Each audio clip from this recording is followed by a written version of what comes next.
Vous recevez ce matin le directeur de la veille et de la sécurité sanitaire à l'ARS. Le docteur François Chiez, bonjour. Bonjour. Est-ce que vous avez des chiffres plus récents sur cette épidémie de dingue, ceux de la semaine dernière? Alors, des chiffres précis, nous les aurons demain. En revanche, effectivement, on peut considérer que par rapport à il y a une semaine, on est au moins sur une centaine de cas supplémentaires. Une centaine de cas supplémentaires, oui. 131 cas, rien que pour la première semaine de mars, ça représente plus du tiers du total depuis le début de l'année. Qu'est-ce que ça montre?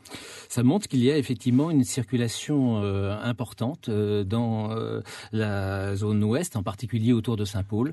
Et on est sur une situation où non seulement, pourquoi parle-t-on de phénomènes épidémiques et d'épidémie? Je crois qu'il faut vraiment souligner ce terme. Oui, parce qu'il y a des gens qui parlent de menaces d'épidémie. Non, vous n'est dites pas. C'est une épidémie, on y est. Je serai clair, je l'ai dit il y a une semaine, je l'ai dit une semaine auparavant. On est maintenant une épidémie. Pourquoi sur une épidémie? C'est qu'on est à la fois sur une augmentation du nombre de cas qui est régulière, importante, et à la fois sur le nombre de foyers qui augmente autour de Saint-Paul. On en a dans un certain nombre à Plateau-Caillou, à Grande-Fontaine, à Belle-Mer. On a un certain nombre dans même. Dans le sud aussi. On a dans le sud, on a dans le nord, même au centre du port. On en a dans le sud, effectivement, Ravine-Balange. Donc on est dans une situation épidémique. La question qui fait effectivement question, c'est de dire mais oui, mais ça ne touche pas l'intégralité de la Réunion. Une épidémie se développe en fonction de la zone, c'est-à-dire qu'il n'y a pas de frontières entre guillemets entre les différentes communes. Et donc quand on a un phénomène épidémique, il existe et il est bien présent malheureusement. Et les gens se déplacent évidemment. Docteur François Chiez, on y revient juste à la fin de ce journal qui se poursuit avec vous, Stéphane, et le bilan des contrôles routiers du week-end à La Réunion. Ah ouais, Philippe, les policiers et gendarmes qui se sont une nouvelle fois déployés aux quatre coins de l'île et en particulier hier matin dans le secteur des boîtes de nuit de Saint-Gilles. Au total, près de 250 infractions relevées, des excès de vitesse en grande majorité. Une vingtaine de permis ont été retirés. Que s'est-il passé le 29 juin 2015 dans cet appartement familial de la ville du Port? Pourquoi Jules-Aimé Tarlet a-t-il donné des coups de couteau à ses deux filles alors âgées de 12 et 17 ans? Et c'est ce que va chercher à savoir la justice dans ce procès qui s'ouvre aujourd'hui aux assises. Une double tentative d'homicide pour laquelle l'homme de 45 ans risque la prison à vie. À Mayotte, on prend les mêmes et on recommence. Le poste de député de la première circonscription se jouera comme en juin dernier entre Ramlati Ali, ex-La République En Marche, désormais sans étiquette, et Elad Chakrina, candidat Les Républicains. Le premier tour de cette élection législative partielle marqué hier par un faible taux de participation, un peu plus de 30%, soit 12 points de moins que l'an passé. Tout au long du scrutin, les manifestants contre l'insécurité ont poursuivi leurs actions. Dans la commune d'Aqua, au nord de Grande-Terre par exemple, ils étaient deux présents devant la mairie pour dissuader les électeurs d'aller voter. Je vous propose d'écouter les explications de l'un d'entre eux. Il s'appelle Irshad Saïd Toumbou. Moi, je dissuade les gens parce que je trouve qu'aujourd'hui, les conditions ne sont pas tous réunies pour organiser ce scrutin, pour que les gens viennent voter aujourd'hui. On a la population mahoraise qui crie haut et fort qu'il y a un problème. Il y a le problème de l'insécurité à Mayotte. Et la solution à notre problème, c'était ça. C'était au moins faire un geste, boycotter les élections d'aujourd'hui pour trouver une solution. C'était la seule solution qui nous restait. Mais on ne l'a pas saisie. Alors, je peux pas comprendre l'attitude des gens. Il n'y a pas eu de campagne. Hein? Pourquoi les gens incitent ou sont excités pour venir voter? Des propos recueillis par nos confrères de Mayotte Première et selon plusieurs responsables de la contestation populaire qui secoue l'archipel depuis plus d'un mois, le mouvement devrait se durcir à partir d'aujourd'hui avec notamment un renforcement des barrages. Les grévistes réclament toujours la venue d'un émissaire gouvernemental avec un mandat pour négocier. Le gouvernement qui était hier soir réuni en séminaire à Paris. Pour plancher sur le calendrier des réformes du printemps et qui, en plus de la colère des Mahorais, va devoir gérer celle des fonctionnaires, des cheminots et des pilotes. C'est le début d'une semaine sociale chargée en France et ça commence jeudi avec une journée test. Les précisions de Claire Chaudière. Du côté de la SNCF, de très grosses perturbations sont à attendre ce jeudi. L'appli SNCF vous donnera la veille à 17h l'état du trafic ligne par ligne. Sachez que les agents de la RATP sont aussi mobilisés en soutien des cheminots. Bus, métro, tramway, RER rouleront moins bien que d'habitude. Tout en se défendant de vouloir casser la grève, la région Île-de-France et sa présidente incitent d'ores et déjà au covoiturage et au télétravail en proposant notamment de répertorier les lieux de coworking existants. Des contrôleurs aériens qui réclament une hausse des recrutements, des hôtesses et stewards d'Air France et des pilotes de sa filiale Hop seront également en grève, ce qui risque de compliquer les choses du côté des aéroports. Et puis pour la défense du service public, cesseront aussi le travail des salariés de la fonction publique d'État, territoriale et hospitalière, ce qui veut dire écoles, crèches, administration, services des impôts notamment, Pôle emploi, bibliothèque perturbées. Anticipez ou reportez vos démarches si vous le pouvez, sans oublier les lycéens et les étudiants qui pour certains seront à nouveau dans la rue jeudi. Vendredi, grève à l'appel cette fois de l'intersyndicale d'Air France. Claire Chaudière. En Russie, Vladimir Poutine réélu président pour la 4e fois avec plus de 75% des voix. L'opposition dénonce des cas de fraude au cours de ce scrutin. En football, la bonne opération de l'Olympique lyonnais de Jérémy Morel. Vainqueur en déplacement de l'Olympique de Marseille de Dimitri Payet. Score final 3-2 au bout d'un match à rebondissement. L'OL qui revient à 2 points de son adversaire du soir et qui se relance donc dans la course à la qualification pour la Ligue des Champions. À La Réunion, c'était ce week-end le coup d'envoi du championnat de Régional 1. Certaines équipes ont confirmé, d'autres ont eu besoin de trouver leur repère. La Saint-Pierroise, en revanche, n'a pas démarré le championnat sur les chapeaux de roue, contrairement à l'Excelsior. Les précisions de Patrick Ramoudou. Après le festival, la veille de l'Excelsior face aux Marsouins 5-1, on pensait que les ténors allaient en faire de même. Eh bien non, à commencer par la Saint-Pierroise. Champions en titre, les Cigognes ont été accrochés sur la pelouse de la Tamponnaise 0-0. Il est vrai que les Tamponnais voulaient bien démarrer ce championnat, trop contents de retrouver l'élite du football local après avoir disparu en 2014. Les Saint-Pierrois, quant à eux, ont aussi compris qu'ils seront attendus à chaque sortie. L'US Sainte-Marie, avec une équipe fortement remaniée, a été aussi tenu en échec 0-0 face à la Saint-Louisienne. Du côté des Sainte-Mariens, la mayonnaise doit prendre alors que les Saint-Louisiens ont montré de bonnes choses. La Jeanne d'Arc signe un succès à domicile face à la Sainte-Suzanne avec un but en toute fin de rencontre. Bon début également des Léopards, vainqueurs de la J Petite-Île 2-1. La Capricorne fait un retour gagnant dans l'élite, succès 1-0 face à la Saint-Pauloise. En revanche, la F Saint-Louis découvre la Régionale 1 par une défaite, battue par le Saint-Denis FC 3-1. Patrick Ramoudou en tennis, la victoire de Juan Martín del Potro hier en finale d'Indian Wells. Il a infligé à Roger Federer sa première défaite de l'année 2018. Et oui, c'est le premier titre de l'Argentin en Masters 1000. C'est un peu surprenant parce que c'est quand même une pointure. Il a sauvé 3 balles de match au cours de cette rencontre. Il revient de loin. Merci Stéphane Enilorac.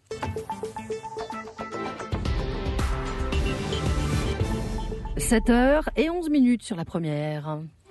L'invité de la matinale, Philippe Dornier. Il est directeur de la veille et de la sécurité sanitaire à l'ARS. Le docteur François Chiez nous accompagne ce matin. On n'en est pas encore là, mais est-ce que la dengue peut s'installer durablement à La Réunion ? La dengue pourrait s'installer durablement sur la Réunion à partir du moment, effectivement, on ne met pas tous les moyens pour limiter effectivement sa diffusion et surtout arrêter sa diffusion, notamment pendant l'hiver austral. Le principe, c'est que nous avons eu une situation, tout à l'heure, vous parlez de similitude avec le chikungunya. Effectivement, nous avons une similitude puisque la dengue s'est déclarée au mois d'avril 2017, a circulé pendant l'hiver austral et réapparu de façon plus importante actuellement. Donc on ne peut pas se permettre d'avoir une autre circulation dans le prochain hiver austral. Et si effectivement il y a une circulation qui se fait chaque hiver austral sans arrêt, là on rentrait sur une phase endémique. D'où la nécessité non seulement d'intervenir de façon violente maintenant, mais aussi pendant la période où la diminution commencera à se faire jour. Et le chikungunya, c'était 2006. À l'époque, on s'en souvient, on s'était retrouvé avec des dizaines de milliers de Réunionnais infectés. Est-ce que les hôpitaux sont prêts à faire face si on a la même chose avec la dengue ? Alors, à ce jour, avec les chiffres que nous avons effectivement, non pas 12, mais sur le début, on a au moins 24 à 48 personnes qui, en fonction des périodes, ont été hospitalisées sur des formes relativement mineures. Mais à partir du moment où on a une augmentation du nombre de cas, on doit effectivement faire le point chaque semaine pour savoir effectivement la capacité des hôpitaux à prendre en charge les formes graves. Pour l'instant, on peut faire face. Fort heureusement, pour l'instant, on peut faire face. À l'avenir, tout dépend effectivement de la gravité de l'épidémie, mais à ce jour, on est tout à fait à même de faire face. Mais je vous pose la question parce qu'on sait que le CHU est engagé dans un plan de retour à l'équilibre avec des suppressions de postes, de lits aussi, et qu'en cas de situation exceptionnelle, on se demande s'il y aura besoin de renforts. Est-ce qu'on peut en avoir des renforts malgré le contexte budgétaire ? Alors, on peut bien sûr avoir des renforts vis-à-vis de toute épidémie importante. Des renforts, soit il y a le CHU, mais il y a d'autres hôpitaux sur l'île, et chacun de ces hôpitaux et cliniques sont capables de faire face à une prise en charge relativement simple des formes graves de la dengue. Et d'autre part, si on est dans une situation qui circule de façon importante, on aura bien sûr des renforts qui viendront de métropole ou voire d'autres lieux avoisinants. Renforcement des moyens aussi sur le terrain pour lutter contre les moustiques, ça avait été annoncé la semaine dernière. 40 pompiers notamment appelés en renfort, ils doivent être formés. Est-ce que ça a déjà démarré parce qu'il y a urgence ?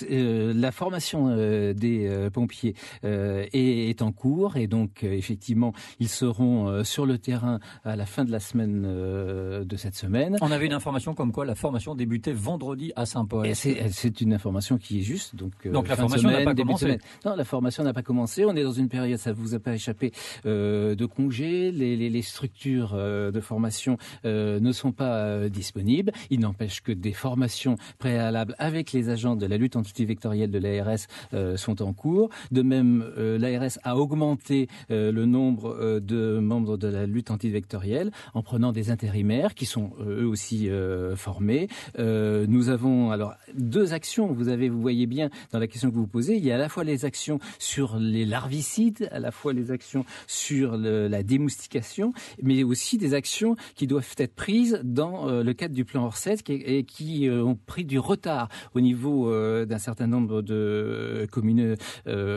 intercommunalités, pardon.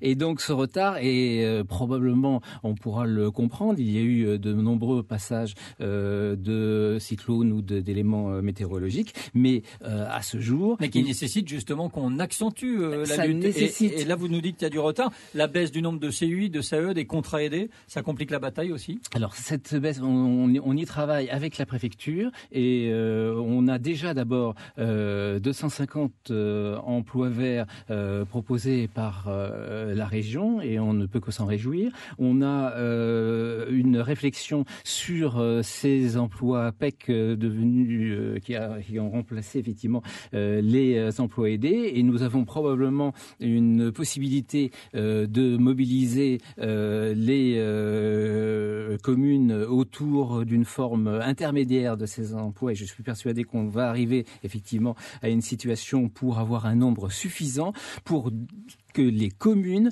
fassent le travail de police sanitaire administrative indispensable. C'est-à-dire, pour faire simple, organiser les actions de vie de cour, organiser la suppression des gîtes larvaires, organiser et aider à ce qu'ils puissent le faire. Parce que la lutte antivectorielle peut couvrir 90% effectivement de la lutte contre les moustiques, mais les gîtes larvaires se reproduisent. Et aujourd'hui, avec les phénomènes météorologiques que nous avons décrits, nous avons actuellement une multiplication du nombre de larves et une multiplication du nombre de moustiques beaucoup plus importante que les autres années. La solution à long terme, ce serait évidemment un vaccin. Il y en a un, Dengvaxia, qui a été développé et commercialisé par Sanofi aux Philippines. Une catastrophe, au moins 3 morts, des enfants. Le géant pharmaceutique français est accusé d'avoir mis ce vaccin trop rapidement sur le marché, d'en avoir minimisé les risques par appât du gain. Est-ce que là, on peut parler de nouveaux scandales sanitaires ? Alors, je ne me prononcerai pas sur ce qui se passe entre les Philippines bovine et Sanofi. En revanche, je pourrais vous rappeler ce que j'avais été amené à dire il y a de cela 2 ans lors d'une épidémie moindre à La Réunion. Le Haut Conseil à la santé publique avait expliqué que ce vaccin présentait un danger pour les personnes qui n'avaient jamais été vaccinées et donc n'a jamais eu l'autorisation de mise sur le marché à La Réunion, ni à Mayotte, ni en France entière. Et à ce moment-là, d'ailleurs, je me souviens qu'un certain nombre de personnes étaient montées au créneau, s'indignant sur le fait que ce vaccin n'était pas mis en place. C'était par précaution. Et à partir du moment où un vaccin présente des risques, il ne faut pas le mettre en place. Mais ce fiasco, pour beaucoup, il discrédite la vaccination contre la dengue dans son ensemble. Est-ce qu'il y a encore un espoir d'y arriver ? Là, il y a un véritable espoir. J'étais amené à le répéter. La dengue est une maladie extrêmement diffusée de par le monde. Donc, il y a bien sûr une implication de laboratoires qui en France, qui aux États-Unis, qui dans d'autres pays pour mettre en place des vaccins contre les arboviroses, que ce soit la dengue, que ce soit le Zika. Et donc, je peux vous assurer que la recherche est très active, même à La Réunion, pour mettre en place à terme un vaccin efficace et peu dangereux. Et pas du tout dangereux d'ailleurs. Et sans parler de la recherche menée pour stériliser les moustiques, pour éviter qu'ils se reproduisent. Je pense que c'est un sujet très rapidement qui convient de ne pas mettre de côté. La stérilisation par rayon X des mâles pour empêcher effectivement la prolifération des moustiques est une situation particulièrement opportune sur une situation insulaire. Aujourd'hui, mais ça nécessite d'anticiper. Ça se fait pas pendant l'épidémie. Oui, mais ça fait déjà plusieurs années que le travail est fait. Et donc, je pense que c'est un élément qu'il faut prendre en compte dans les mois qui viennent. Donc, ça peut être le moment de l'utiliser, là. Le moment, non, on est encore à 3 ou 4 mois de la forme dite de recherche en phase 3. Mais dès que ce sera possible, on le mettra. Toutes les possibilités pour limiter la circulation des moustiques est le bienvenu. Docteur François Chiez, merci d'avoir été l'invité de la première ce matin, directeur de la veille et de la sécurité sanitaire à l'ARS. Bonne journée. Merci à vous.